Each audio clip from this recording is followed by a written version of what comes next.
धाकड़ खबर बेखौफसमा बेबाक अंदाज।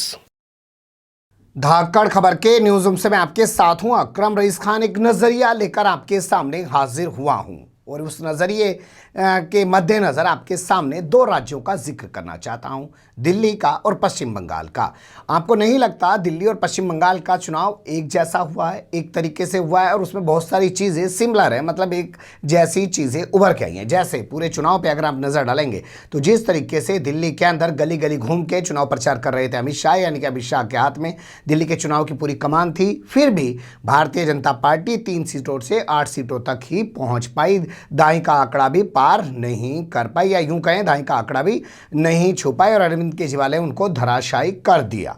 इसी तरीके से आप नजर डालेंगे बंगाल पर, तो बंगाल में भी ऐसा ही लगता है कि वहां भी पूरे चुनाव की कमान अमित शाह ने अपने हाथ में ले रखी थी, लेकिन वो 3 से बढ़ा के तो ले गए, परसों का आंकड़ा नहीं पार कर पाए हैं बंगाल के अंदर, जबकि दावा कर रहे थे कि दिल्ली में 50 प्लस और बंगाल में 200 प्लस का दावा किया जा रहा था।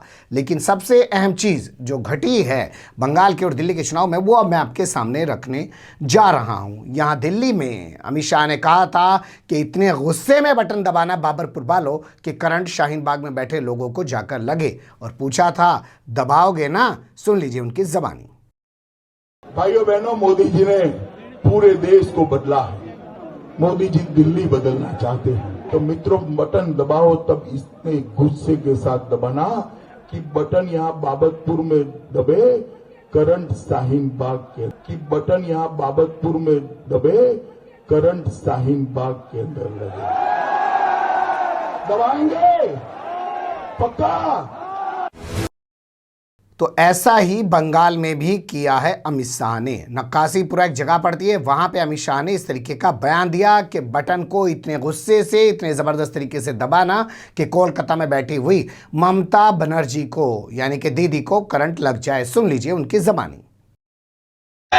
देखो भाई, कमल के फूल पर तो आपको बटन दबाना है, मगर एक बात याद रखना, नक्काशीपुरा में बटन इतना जोर से गुस्से से दबाना कि बटन तो यहां दबे और करंट दीदी को कलकत्ते में लगे। दबाएंगे क्या? मोदी जी को जिताएंगे क्या? देखो भाई, कमल के फूल पर तो आपको बटन दबाना है, मगर एक बात याद रखना, नक्काशीपुरा में बटन इतना जोर से गुस्से से दबाना कि बटन तो यहां दबे और करंट दीदी को कलकत्ते में लगे। दबाएंगे क्या? मोदी जी को जिताएंगे क्या?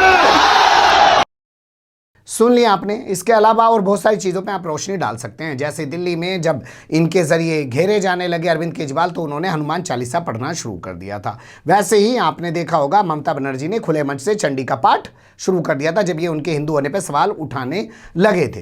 तमाम चुनाव पर अगर आप नज़र डालेंगे तो अमित शाह एक तरफ और दोनों स्टेट का चुनाव, और उसके बाद सामने उनके अरविंद केजरीवाल को रख लीजिए और सामने ममता बनर्जी को रख लीजिए, और दोनों किस तरीके से कर रहे थे इनकी राजनीति के सामने, अपनी राजनीति किस तरीके जवाब दे रहे थे। तो आपको यही लगेगा कि हाँ, दिल्ली में और बंगाल में काफ़ी कुछ चीज़ें एक समान जैसी नज़र आई हैं चुनाव के दौरान, और चुनावी नतीजों से शायद ये साबित भी हो गया है। जैसे दिल्ली में जहां आम आदमी पार्टी पहले 67 सीटों पे होती थी, वो घटकर 62 पे आ गई है, उसको यानी कि उसको ज़्यादा नुकसान नहीं हुआ है, सिर्फ 5 सीटों का नुकसान हुआ है।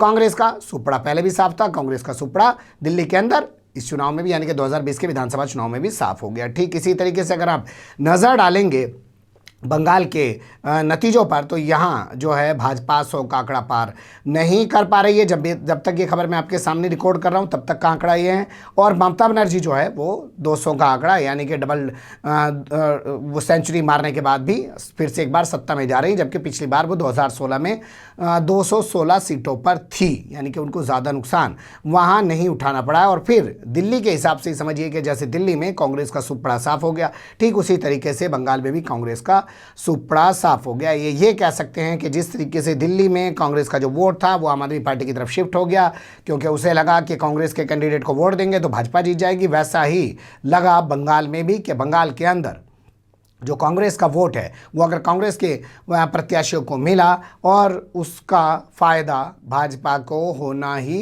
होना है, यही सोचकर शायद वो वोटर जो है वो टीएमसी की तरफ यानी कि ममता बनर्जी की तरफ ट्रांसफ़र हो गया। वैसे इसे यहाँ पे ये भी कह सकते हैं, जैसे आपने दिल्ली के चुनाव में भी देखा होगा कि ना राहुल गांधी ने यहाँ ज़्यादा मेहनत की और ना ही राहुल गांधी ने वहाँ पे बंगाल में कोई ज़्यादा मेहनत की। वो केरल में और असम में ज़्यादा अपना फोकस बनाए रखे, तमिलनाडु में भी उन्होंने अपना अच्छा खासा फोकस बनाए रखा, लेकिन उन्होंने बंगाल को सिरे से छोड़े रखा अधीर रंजन चौधरी के हवाले, यानी कि अधीर रंजन चौधरी फुल फ्लैज अपनी कमान संभाल रहे थे। तो क्या ये सोचे समझे तरीके से कांग्रेस ने किया है भाजपा को रोकने के लिए, अपने आप को ख़त्म कर दिया। वो कहते हैं ना, मिटा दे अपनी हस्ती को अगर कुछ मर्तबा चाहे कि दाना खाक में मिलकर गुले गुलजार होता है। देश को बचाने की जहाँ बात थी शायद कांग्रेस ने कुर्बानी बंगाल के अंदर दी है। तो ये कुछ चीज़ें सिमिलर उभर रही थी दिल्ली के और बंगाल के चुनाव में, जो मैंने आपके सामने रखने की कोशिश की। बने रहिएगा धाकड़ खबर के साथ। फिलहाल कमेंट्स के रूप में आप लोग अपनी राय दे सकते हैं, खबर को लाइक कर सकते हैं, चैनल को सब्सक्राइब कर सकते हैं और ज़्यादा से ज़्यादा हमारी खबरों को शेयर कर सकते हैं। फिर ऐसे ही किसी सुलगते हुए या उलझते मुद्दे लेकर मैं आपके सामने हूँगा हाजिर। फिलहाल अभी मुझे दें इजाज़त।